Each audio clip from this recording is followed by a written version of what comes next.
Hey, good morning, Heartland. How we doing today? Good to be with you.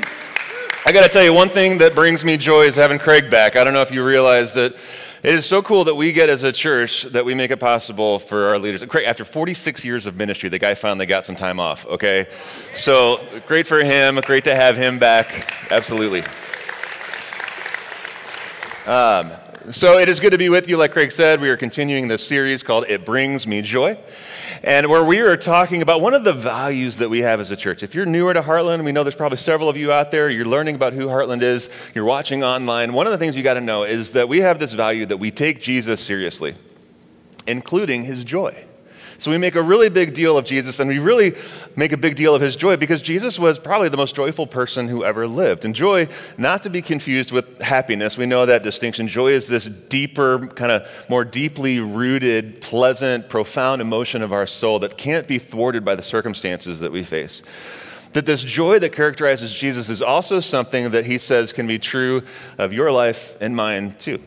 And while there may be many, many different things that bring us joy, all good things, things that elevate the joy in our life, Jesus shows us that there's one thing in particular, one thing that we probably don't even think of as a joy-activating thing, but Jesus shows us that this one thing actually has the power to activate joy, to flip the switch of joy in our life. And it's when we give ourselves away in love for the sake of others. That when we give ourselves away in love for the sake of others, it actually activates joy. And we took this last week as we looked at how Jesus gave himself in love for others from a verse in Hebrews. We started the series last week. Dan kicked off it looking at this verse, that for the joy set before him, Jesus endured the cross. That Jesus gave up everything about who he was, and he didn't do so in resentment, he didn't do so in anger, he didn't do so out of guilt or to hold it over our heads one day down the road, that he did so simply because of joy, for the joy of what he was giving it up for, which was you and me. And so the big idea as we go through this series is really this, that when we give ourselves up for the sake of others, it's never a letdown. This is where we're kind of marching for the next several weeks. Giving ourselves up for the sake of others is never a letdown. In fact, it's just the exact opposite, that when we give ourselves up for the sake of others, it actually brings God joy, and it can bring us joy too. And so now for the next several weeks of the series, we're going to take that kind of principle, that big idea, and we're going to start to flesh it out in some of the different areas of our lives, places in our lives where we can give ourselves away for the sake of others. And this one, I'm going to be honest, this may not be the easiest series for us to go through, but we need to be challenged in some of these areas because this is something that when we take Jesus up on this, we can actually experience greater levels of joy. And so today, here's the thing that we're going to be talking about giving up, and it's giving up being first, okay? That we're giving up being first, and when we do so, there's joy on the horizon. And I was thinking about this. I don't do a lot of flying, maybe some of you do, but when I do, I fly Southwest. Any other frequent Southwesters out there? There you go, right. And the reason is because I like cheap, mostly dependable, airlines that, give me free baggage and all of that. And so I fly Southwest, and if you have ever flown Southwest, you may know that Southwest doesn't give you an assigned seat. If you don't fly Southwest, this may be why you don't fly Southwest, is because you know that they don't give you an assigned seat. Instead, when you buy your ticket and when you check in that day, you're given a number, right? And that number coincides with the number in which you will board the plane. You and all of the other passengers will board the plane. And so there's always this fascinating moment about 20, 25 minutes before the flight when all couple hundred people have to come to grips with the number in which they've been assigned and have to sort themselves in the right order in order to board the plane. And it's obviously better when you're like near the front of the line so you can board the plane first, right? You had this experience, and so if you get to be near the front of the lane, if you have one of the earlier numbers, then you get to board the plane first. You get to pick out your seat first. You get to store your carry-ons first. You get to find a seat and adjust the air and get yourself all comfortable first. And if you happen to be one of the people who boards the plane first, then you might choose to sit near the front of the plane so that when the flight is over, you get to leave the plane first, right? You might, if you're one of the people who boards the plane first, you might find, a seat with a little more legroom, because you want the little added extra comfort that comes with the extra legroom. You might like to sit on the window and see whatever it is that you may be flying past. Or you may be the kind of person that you board the plane first, and when you do, you find that aisle seat and you put your earbuds in and you close your eyes and pretend to be asleep. And you do that, if you've ever seen this, so that the people who didn't board the plane first won't try and sit in the row next to you. If you board the plane first, you get to experience all of these different things. And this is one of those moments where even like normally kind, generous, sacrificial people kind of can change a little bit, right? Because there's something in all of us that makes each of us want to be first. And it may show up in some of these like times when you're boarding a plane. It may show up in other areas of your life because we live in a me-first world. Wouldn't you agree? Yeah? We live in a me-first world. We drive me first. We merge me first on 435. We wait in lines me first. We talk on the phone me first. We talk to customer service me first. All sorts of things in our life where we kind of live in this mere me-first world. Now, when Jesus showed up, Jesus didn't live a me-first life. In fact, Jesus turned this around, and he lived a you-first life. You think about that phrase, you first.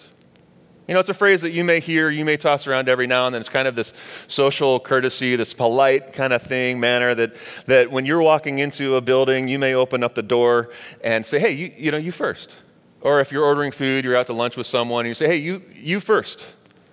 And for Jesus, being you first wasn't just a social courtesy that he pulled out every now and then. This was the entire manner in which he lived his life. That instead of being me first, Jesus lived this you first life. And it's also a way that he invites his followers to live as well. He says, hey, in this me first world, I want you to give up being first. And instead, I want you to do what I do. I want you to live a you first life. And it shows up sometimes in this teaching. We're going to look at one passage in the book of Mark. Mark, one of the guys who's capturing the life and the ministry of Jesus. And he tells us in Mark 10 about this scene where Jesus and the 12 fellows that were disciples of Jesus, were going to Jerusalem. And Mark writes for us. He says, then James and John, the sons of Zebedee, came to him. Teacher, they said, we want you to do for us whatever we ask. Now, let me just pause there for a second. This is kind of an interesting way to make an ask. You know, this is even my kids know this isn't how you ask. If you have any hope of actually getting what it is you're asking for, this is probably the worst possible way to come in, right? They might need to take a lesson from some people on how to make a pitch. Like, you're not going to come in and say, we want you to do whatever you want. If my kids came and say, hey, we want you to take us wherever we want to eat, I'm going to say no. They say, hey, we want you to take us to whatever store we want so we could buy whatever we want, whenever we want. And I'm going to say, no, that's probably not going to work. And so these guys, though, they just come right out and say it. And Jesus he plays their game. He just entertains them. He says, okay, well, what is it that you want me to do for you? Jesus asked. And James and John, they replied, they said, well, let one of us sit at your right hand and the other at the left hand in glory. So what's happening here? They make this bold request. They've heard Jesus talking about this kingdom that he came to build. And they say, we've heard about this kingdom. We know you're going to be king of this kingdom. That's great. That's your spot. We don't want to take that from you. But we want to be next. We want to sit next to you in this kingdom. We want to have those honored chairs, thrones that are right next to you. So we can have a slice of that prominence, that prestige, that power. We want to be there. If your kingdom, Jesus, were a Southwest Airlines plane, we want to board first. This is what they're saying, right? Now, the other 10 guys that were walking around with Jesus, they catch wind of this request that James and John make of Jesus. And Mark tells us that they're not too happy with James and John. It tells us that they are actually indignant, that they were so angry with James and John. And we don't necessarily know why. It could be that James and they were like, this is absurd. This is not the way that you ask for things. This is not what you ask, and it's not the way that you do it. And so they were just so frustrated that James and John would do it this way. Or maybe, I think, they were upset because James and John thought of this first. And they got to Jesus first.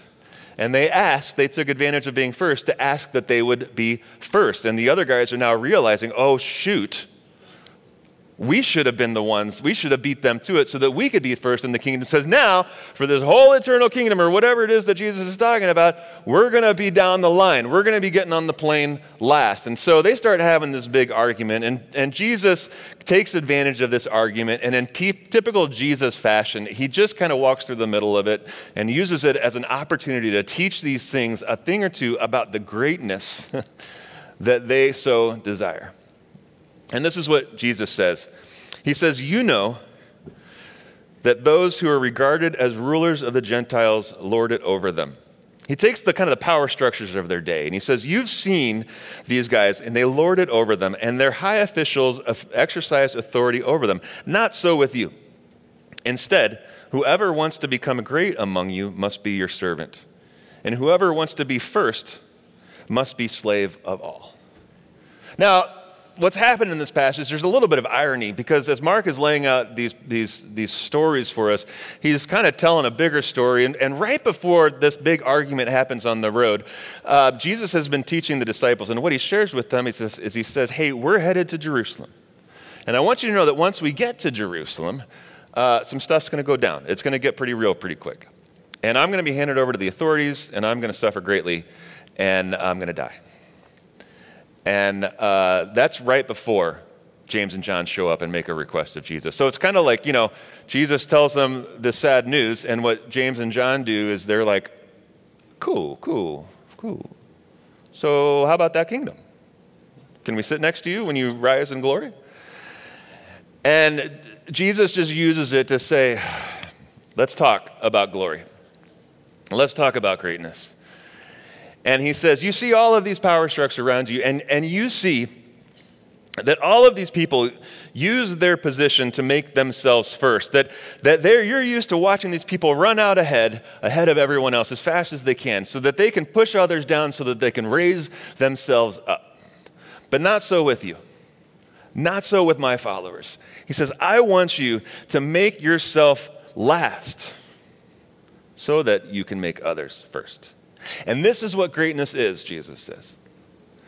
It's not how the world operates. This is how it operates in my kingdom. That the great ones make themselves last so that they can make others first. Here's the big principle that Jesus has given them and us. He says, make it your first priority to be last. Make it your first priority to be last, which is the complete opposite way that we go about things. Jesus kind of gives them this head scratcher. He flips greatness on its head, and he says true greatness, true honor, true joy, we could say, isn't found by being at the front of the line or at the top of the heap. It's not about how high you ascend. It's about how low you descend. He says true greatness and honor and joy is about making yourself last, not about being first. And this doesn't jive with our world's understanding of greatness. But I want to just consider for a second, if we were to take this principle of making ourselves last so that we can make others first, making our first priority being last, just think about how this would change things.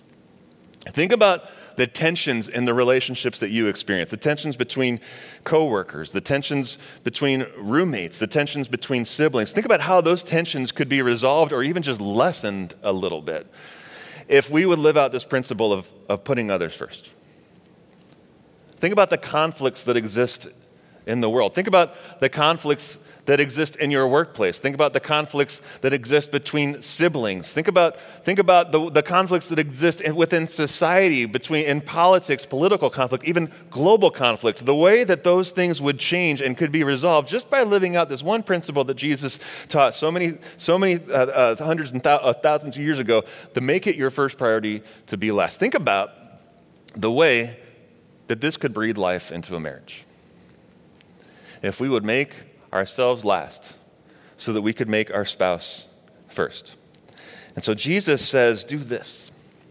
Put others first. And before the disciples even have a chance to ask him, okay, so how are we going to do that?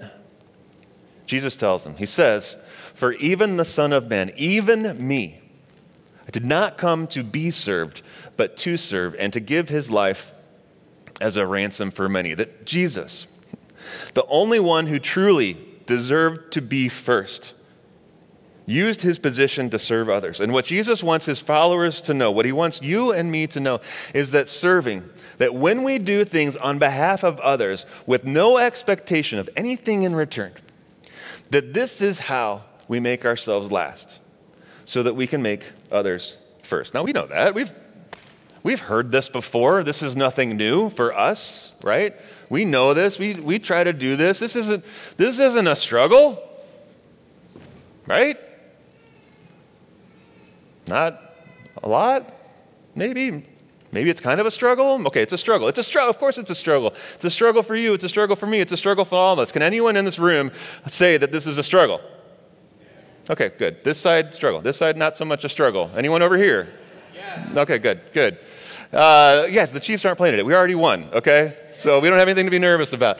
This is a struggle for all of us. In fact, I think we struggle with serving. With what I just said, I think we struggle a few different ways. Here they are. Maybe you identify with one of these things. We don't serve. Like maybe that's our struggle, is that we don't serve. Now, this could be you. It's probably not, okay? Because, there was that thing. There was that thing that you served at. There was that person who was in the parking lot and they needed a jump and you lent them a hand. There was that person that you kind of stayed and you helped. There was the thing that your company organized and it was the community service day and you showed up and you rolled up your sleeves and it was great and you all made a difference. There was the Saturday morning that you gave up to help with there was something. There have been multiple somethings, I'm sure, in your life that you have helped with. There was the time that you finally, after the 12th email from the league commissioner of your kids' little league asking for coaches, you finally said, fine, you know what, I'm going to do it. And if you coach a little league t-ball team, that should give you some serving points for a while. I'll be the first to say that, all right? You've done it.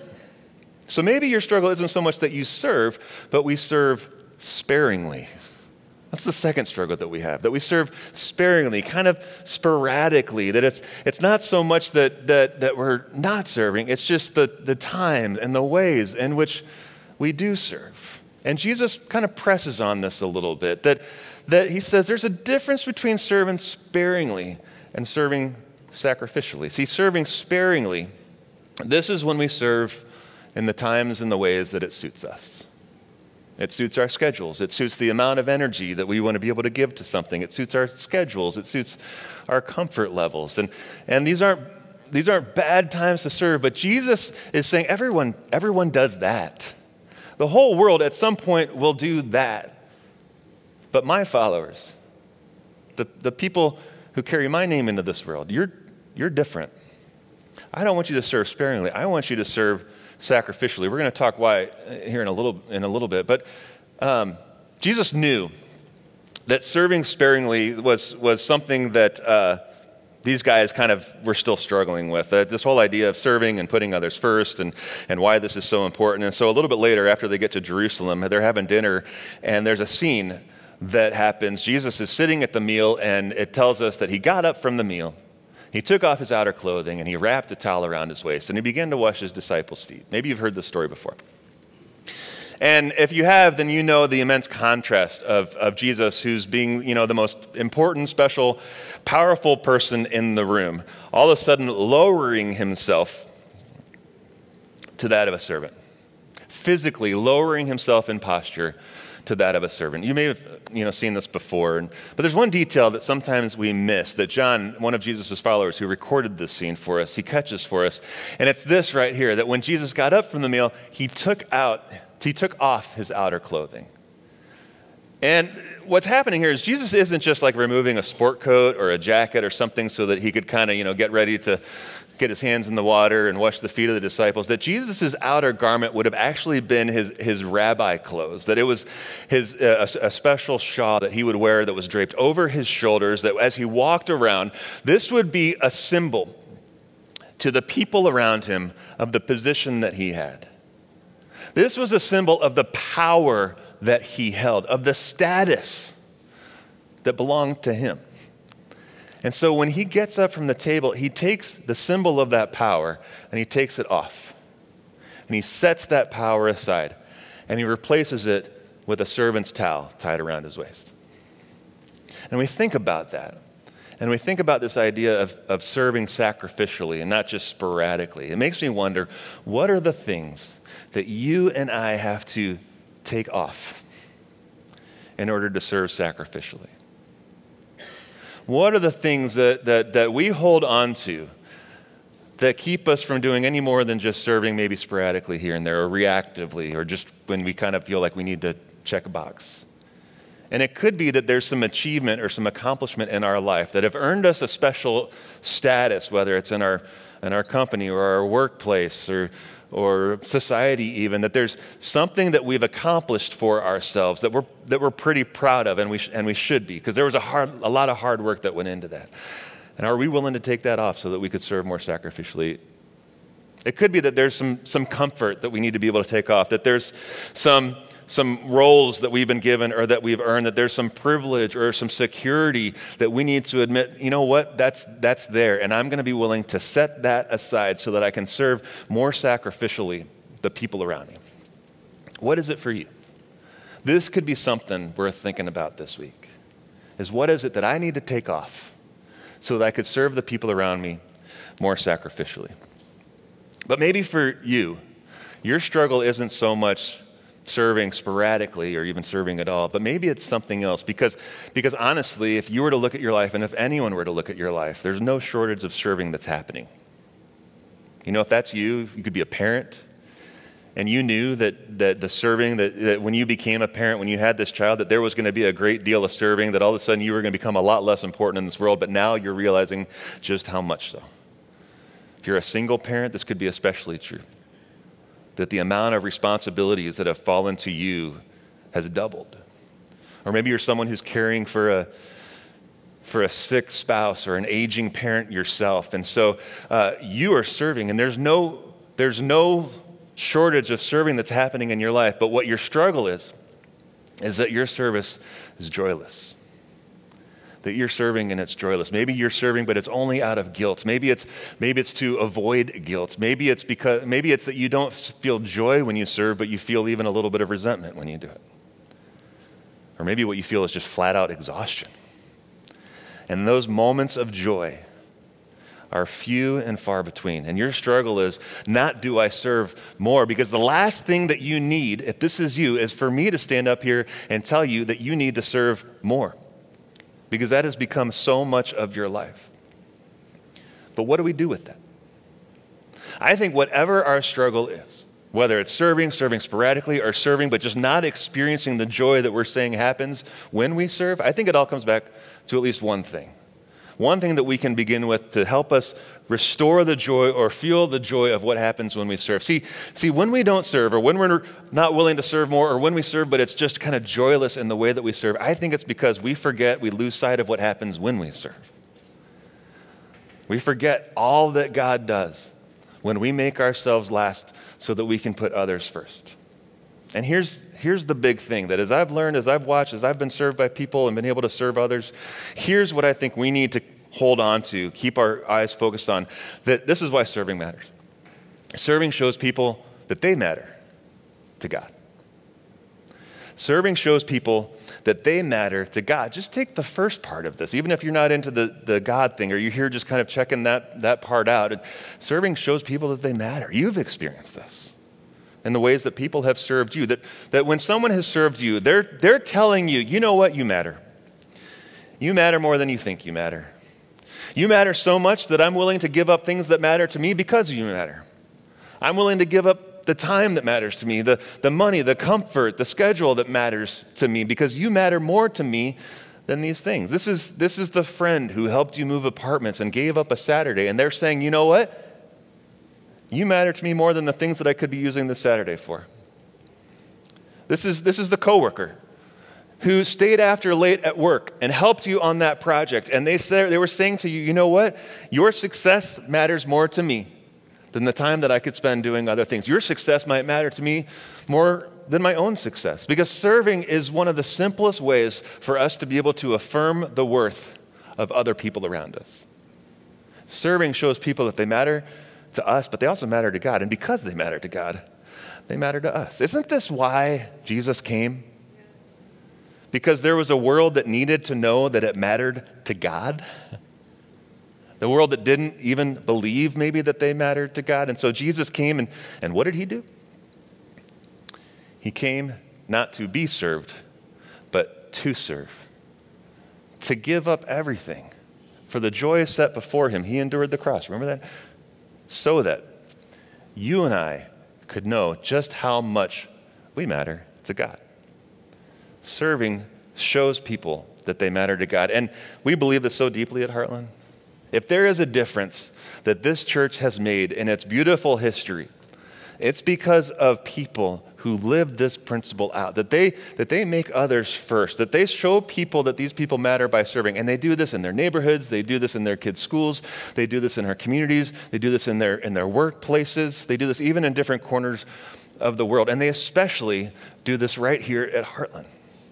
And I want you to get to see the story, watch the story of someone who, through his serving, through the step that he took, God was able to use him to show people just how much they matter. Let's watch this video together.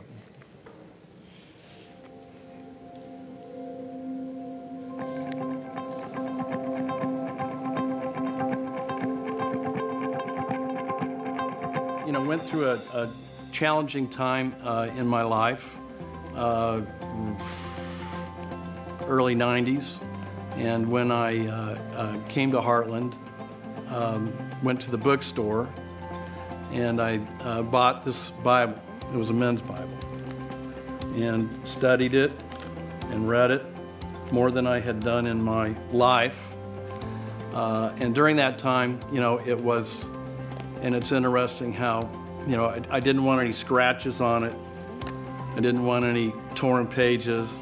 I didn't want any page edges or whatever. But as time went on, and particularly with the children's ministry, it was a tool for development for myself and for the kids as we went through. And so they were the ones that started this. Underneath, it's kind of like wallpaper here, but underneath, we originally had like file folder name tags that we all filled out over on Lamar. And so it just kind of layers after layers after layers over the years that have come up. You know, there wasn't necessarily a specific purpose. It just kind of happened, you know, as an expression of sharing, and the kids could share also. You know, it was something that they enjoyed, you know, putting their name tags on there because they had a choice, an opportunity to do that. And so, you know, it was just, what would I say, a little opportunity for connection and joy with the kids even at that point. So as small as it is, you know, it's a fulfilling. Personally, it's a privilege to have the opportunity to share the time. And sharing time, of course, is it.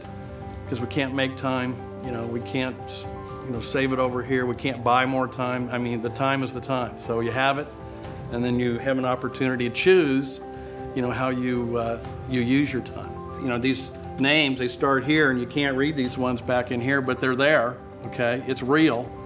Those times shared are real. And so, you know, it's just an appreciation for having that opportunity. At times, you know, it's kind of like a wave. It can just wash right over the top of you as far as, you know, how cool it is, you know. And not to say there aren't times of, you know, chaos, you know, where, you know, we're called to provide a little bit of structure and guidance. You know, in my business, we channel our products out to different, you know, markets and whatever. And so what has happened is I have been touched, you know, my eyes opened or enlightened or whatever, that I can be used as a channel for these kids. And that I never came in that way. Didn't think about it that way. I came, okay, I'm going to come and, you know, help out a little bit and get a check mark, so to speak. But it's so much more than that, and as time has evolved, then that appreciation becomes understood, and those insights, become part of me. And I'm very thankful for that. And the sense of process. Because today's today, and this Sunday will be another Sunday. And so some of the same boys will be here, but there may be some new ones. And so we just go on to the next one, and it's a very joyful opportunity that I appreciate very much.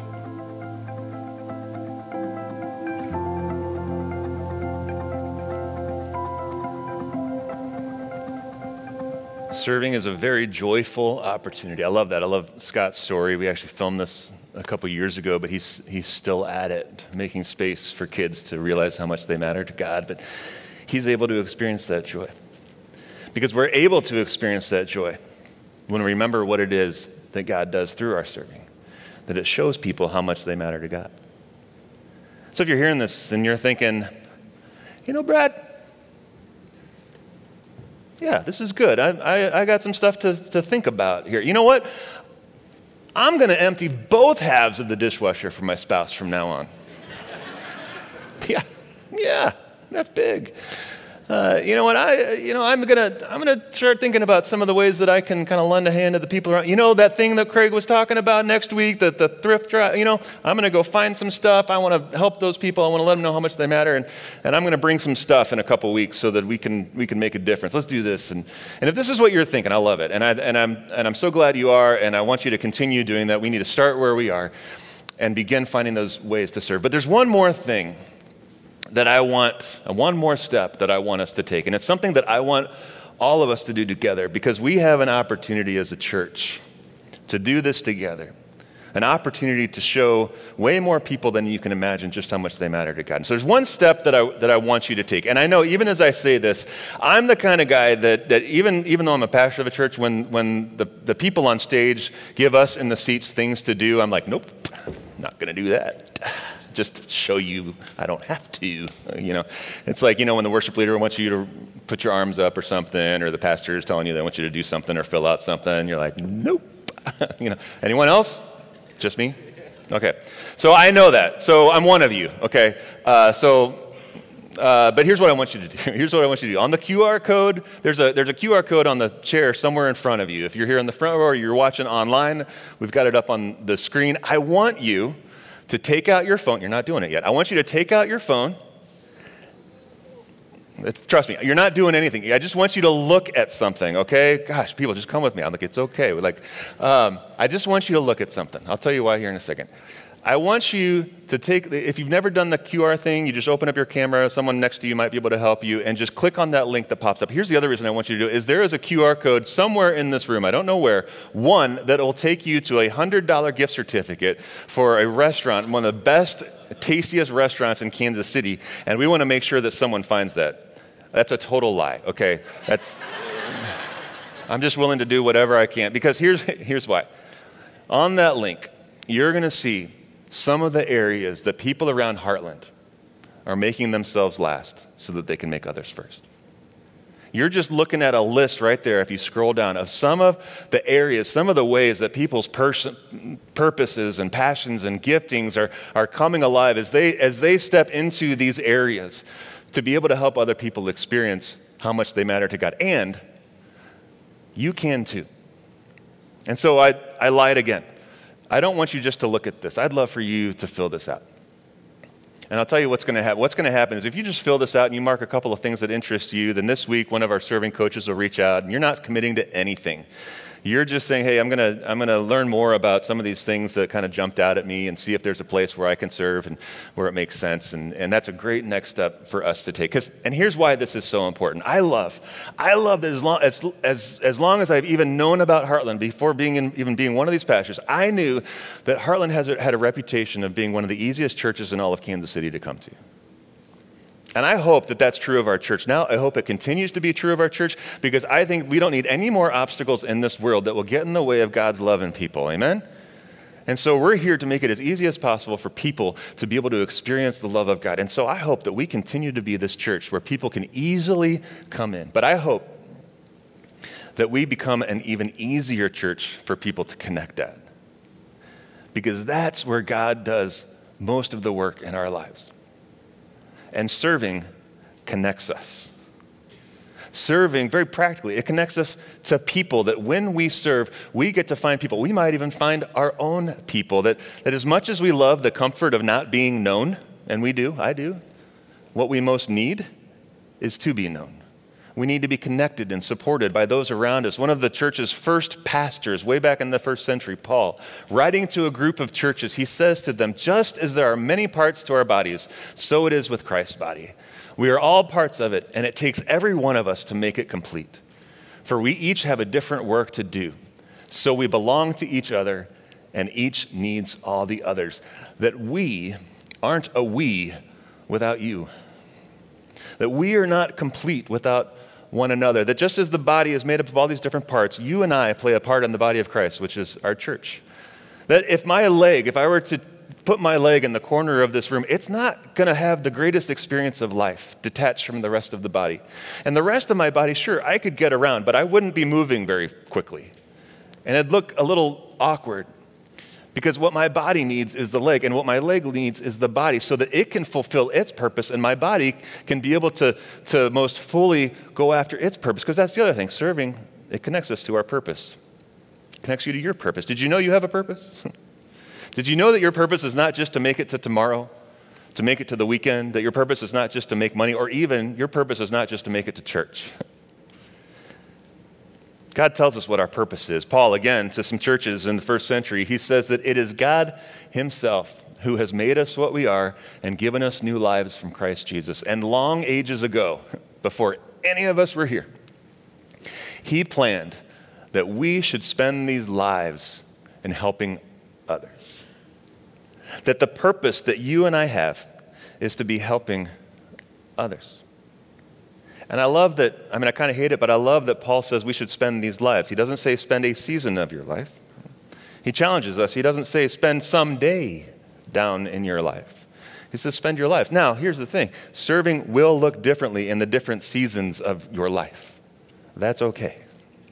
God knows that. So Paul just gives us this vision. He says our purpose is to be helping one another, to be seeing the needs in the lives of the people around us, those we know and even those that we don't know, and helping meet them in those needs so that they know that they matter to God.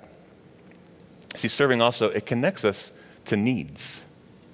That if it weren't for people who were helping other people, that there would be needs in this world and in our lives that would go unmet.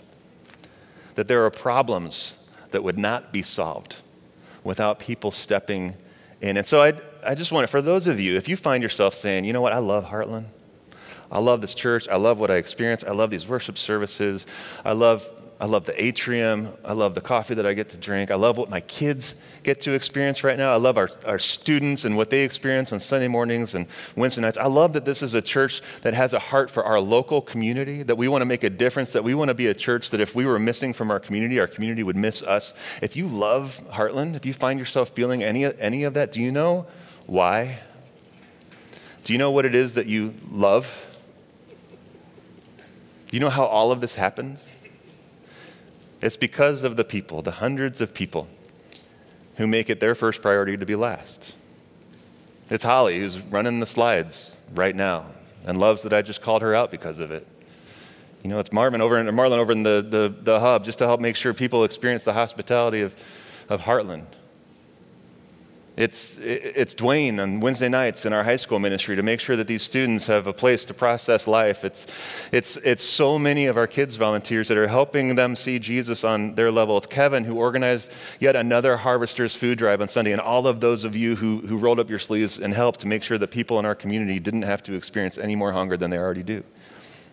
This church has made a difference in this world. It's because of these quiet heroes who are meeting the needs of people around them. And if you look at that list, every single one of those things represents a need. It represents a problem that we want to step in and be a part of God doing his thing in. And you may have some experience in those things. You may have some gifting. You may even have a passion for some of those things. And that's helpful to find the right spot. Or you just may have a realization that, you know what? I don't have much experience with this, but this matters to me. I want to make sure that this need gets done. I don't want this need to go unmet. And even that kind of conviction, I think God steps in and gives us joy when we help meet those needs in those different areas. Here's the other thing. That serving connects you to the joy that Jesus has in you. Serving connects you to the joy that Jesus has in you. Because I think sometimes we go through life and we don't fully realize the amount of joy that Jesus has in you. And there's nothing that we need to do to experience, to be loved by God. But sometimes we struggle to know it and feel it, right? I remember early in my own journey of following Christ, I was talking with someone who was a little bit further down the road than me, and I was like, you know what? I'm just having a hard time experiencing the love of God. I mean, I know he does. I think I know he does. But for whatever reason, I'm just not really experiencing all that much. And he, in that moment, this guy could have looked at me and he could have pulled out a bunch of different scriptures that would tell me just how loved I was. And he would have been right. And he could have given me a list of worship songs and said, hey, just go listen to this and just marvel at who God is and what he has lavished upon you. And that would have let me know. But he knew me and he knew where I was at in my journey. And he gave me a much more challenging step. I kind of hated him for it. He said, well, how are you serving? And he wasn't giving me another thing to do to earn the love of God. But he was giving me a way to experience the love of God. That he was saying, when you serve, you're opening something in yourself to experience the joy that Jesus has in you. Because when we serve, not only are we helping other people see how God sees them, not only are we helping other people know how loved they are by God, not only are we helping them know that they matter to God, but God is using that serving to help you know just how much you matter to him too. That's what happens when we serve. This is the opportunity that we have to do together. Now, why does this matter? See, this is one of the sermons where I really hope we don't just go like, yeah, that was great. That's fun. I'm going to think about some things. I really hope that we take a step collectively with this. And here's why. Because there are people that will cross your path this week who need to know that they matter to God. There are people who will walk into this building this week who need to know that they matter to God. There are kids and there are students who will gather in these spaces this year who need to know that they matter to God. There are neighbors who may have never darkened the door of a church, but they may walk in here randomly this week to see if there's a church who cares, and they need to know that they matter to God. And we, the church, have an opportunity to let them know that they matter to God, and because they matter to God, they matter to us. They matter to you. They matter to me. So this week, we begin the journey of making it our first priority to be last. And serving is how we show people just how much they matter to God. So if we can help you along the way, if this is a first step for you, if this is a re-up for you, if you need to think about some of the ways that you can make this a reality in your life, reach out to us. Use that form. Let us know. Show up at midweek on Wednesday night where we sit at tables and we wrestle through this together, and no one perfect is allowed in there, so there's no shame. But we'd love to do this together, to do it with you. So as we go out into our week, let's stand. Let me pray for us as we do. So Jesus, I thank you for what you did for us. I thank you for the way that you came into this world so that we would know, this world would know just how much we matter to God. And God, we live at a time where it's not going to be a billboard on the side of a road or a poster at the end of an end zone that's going to convince people just how much they matter to you. Maybe that might offer a little nudge, but it won't make the difference of us serving the people around us to be your message of love to the people that you bring across our path. And so help us to find those opportunities, God. Help us to experience the joy. If there are people who are right now who are sensing the step to accelerate, to elevate the serving in their life, God, give them the wisdom to know how to do so well. Lord, if there are those of us here who have lost the joy in all of the ways that they are serving, whether it's in their family, in our church, in their community, God, would you restore that joy? And would you do so by helping us see what you do through our serving, that in our serving, you use us to show this world just how much they matter to you. And so because of that, we want to be a serving people, a people who are willing to give up being first so that others can be, because that's what you did for us. Jesus, in your name we pray. Amen. Hey, everyone. Have a wonderful and blessed week. We'll see you next week.